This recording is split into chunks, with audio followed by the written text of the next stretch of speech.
What's going on, everybody? It is Lukey Boy, and today I'm going to be talking about Sipher. I've talked about them before, and I believe they're going to be one of the biggest NFT gaming projects pushing through to the end of 2022, but really 2023 and beyond. So, why do I think that? Well, I've been with Sipher and involved with that project for a long time, since like 2021. And for me, they are just the coolest and best projects out there in terms of potential play to earn, PvP, P2E game out there for NFTs. So what are Sipher? Well, we can go ahead here and we can jump onto their collections, right? So they have two collections. They have Sipher Surge and Sipher Flash. Now these are also related, but the main two collections are these. The Sipher Surge was the first variant collection that was released, obviously minted out, and 10,000 collection. This is them, currently at 0.135, but very, very strong, never really deviating too much from 0.135 to 0.36, because obviously the gameplay is not re-released. There's obviously footage and videos and all that kind of thing, but the game won't be released till the end of the year, and so really this is a more early investment project. Obviously there are benefits to being invested early, which I'll go through in a minute, but ultimately it's not out yet, and so the use case for this is not currently here because the game has not been released. So the other collection that they released afterwards is the Sipher Flash. Each of these actually represents a character which you can then play within the game.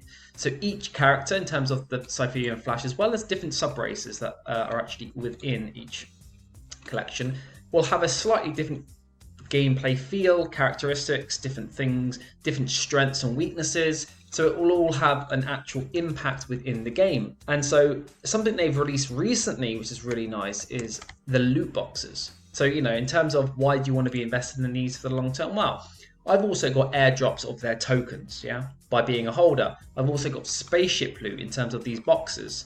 So this actually also is Sipher spaceship loot, spaceship. I've now actually done opened my boxes, and I've now looked at the parts. Obviously the volume is very low because again the game isn't going to come out yet. It's on Polygon. A lot of people won't be interested, but for terms of using these in game and the potential value of these going forward will just increase. Now I got some legendary parts. You get 5 parts per box. I had 6 box loot chests that I opened, so I got many of these.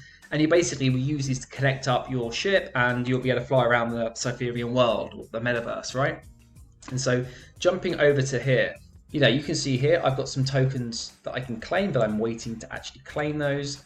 This is a dashboard where you can come in, log in, it gives you portfolio, gives you tokens and various things, airdrops, anything you've been airdropped, token merch, others, and obviously the spaceship loot. There's many different boxes to claim. I've claimed 5, so I got an Inu, so I can claim this one and these 4. This one was for the Surge or the other race, and obviously you can see here what it is, and you can again see the use case utility for actually owning these vehicles. And obviously what you can do is you can go ahead and just gather your parts and build up and fly and all that kind of thing. So it's just adding extra layers to the ever evolving game. And again, it is not out yet, and so that is something to bear in mind. This is a more of a medium to long-term hold for the potential for where this could be in 22, 23, and obviously pushing through and beyond that. The gameplay looks absolutely amazing. The art and the feel for it looks really cool. You can get a good feel for here. If we go onto their website, you can just get a good look at this. This is just obviously going over the Enus and the Nikos, or Nekos, I think they're called. Obviously, if you wanted to look at some gameplay footage, we can. I'm not going to go into too much.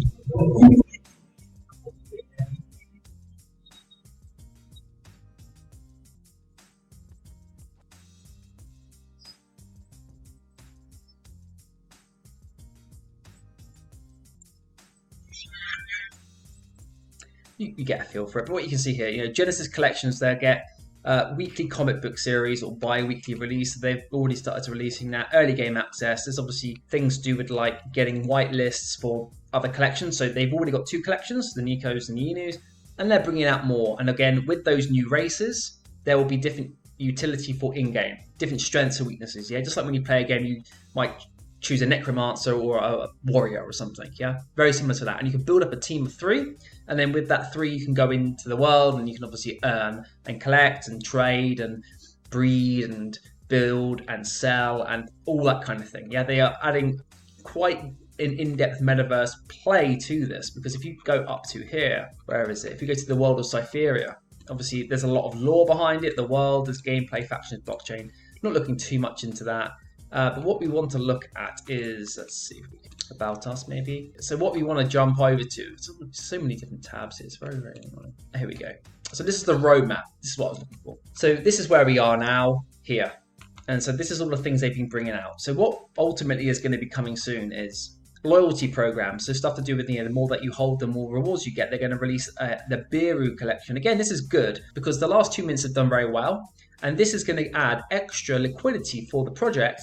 And that project is then able to obviously have the funds to build a better, more immersive experience for the users when the event comes that this is going to happen. They also have a lot of VC funding as well to add to it. So it's not just getting their money from Mint, because obviously, as we know, creating a full game is going to be expensive. And obviously you want to know that they are potentially going to have the capital to complete the project ultimately. It doesn't matter how great the project looks before, you need to actually see the use case and a real working model. And so it's nice that they're going to bring out these bureaus, and then they're going to bring out another collection after this. So that is also going to obviously add more depth to the game, because there's going to be different types of characters and different races and all that kind of thing.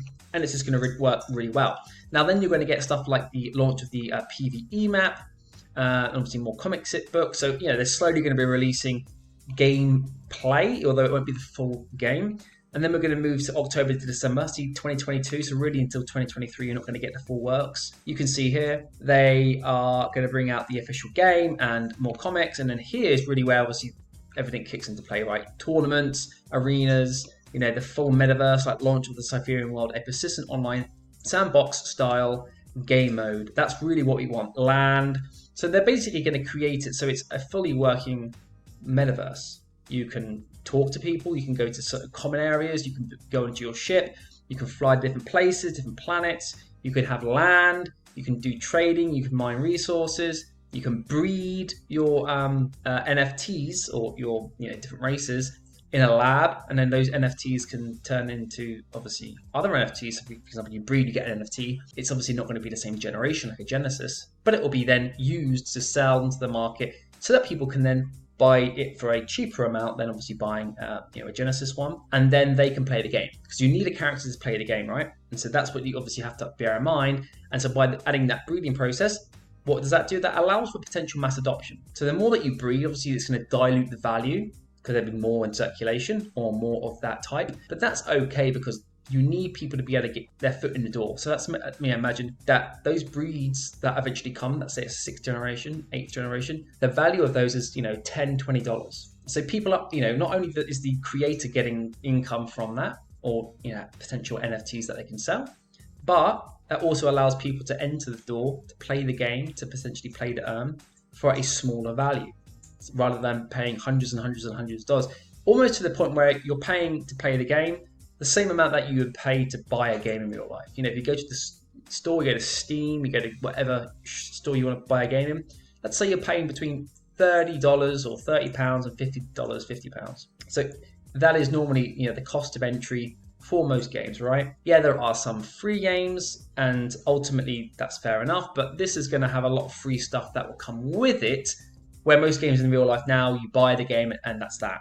Once you stop playing it, it's valueless. So at least you can then potentially play this game and sell your NFT. You can play the game and earn. You can play the game for a decent entry price, but you're getting a lot back more in rewards. And because they are building it in terms of they want mass adoption moving into the future, that it should become a metaverse world that is just so immersive and amazing that the actual rewards that you're getting from the game outweigh the cost of entry. So you're actually making money. So I'm going to leave the video there. To me, this is one of the best projects that is out there in the NFT space, and that's why I'm really bullish on this now, before the hype, obviously comes into play, because you don't want to be buying into these when they're already at 0.51 ETH. When the game's released next year, this time next year, 2023 in May, you want to be looking at these in advance and then slowly unraveling it over time and deciding, right, how am I going to play this game for the long term? How am I going to play this NFT strategy in terms of, do I want to get involved? Do I want to buy it? Do I not? Obviously, there's a lot of metaverse games out there, but for me, this has just not only got the funding, not only got an amazing team behind it, because if you jump over to Twitter, you can go ahead and you can actually go ahead in here and go to Sipher They have a decent following, 180,000. They're bringing out a lot of content. You know, they're doing like leagues, they're doing like, you know, if you go into their Discord, they've got a lot going on, very engaging community, which is exactly what you want to see, right? You do want to be seeing this. You want to be seeing little gameplay snippets. You know, this is something they put recently, Moonbase Station Market under construction. You know, you really want to be seeing the evolve world that they are building over time, even if it's not released. Again, here, top 5, you know, this is just something that someone's put out, top 5 play to earn games to watch out for, and Sipher's there. You just want to be, you know, this is their like office. So cool. Like if you can see real life, you know, in real life offices and actions and stuff, that's what you want to be seeing. Here again, you can see the Sipher team is in Hanoi, I believe. They're working. Beautiful. You know, you want to be able to connect all the dots, right? And that is exactly what you want to be doing. And again, someone's mucking around here, building a, you know, metaverse, kind of play around. The Sipher search looks strong on Nifty Island. Yeah, like it's just someone playing around on a different platform. But yeah, I'm going to leave the video there, everyone. Hope you enjoyed it, and I'll see you all on the next one. Bye.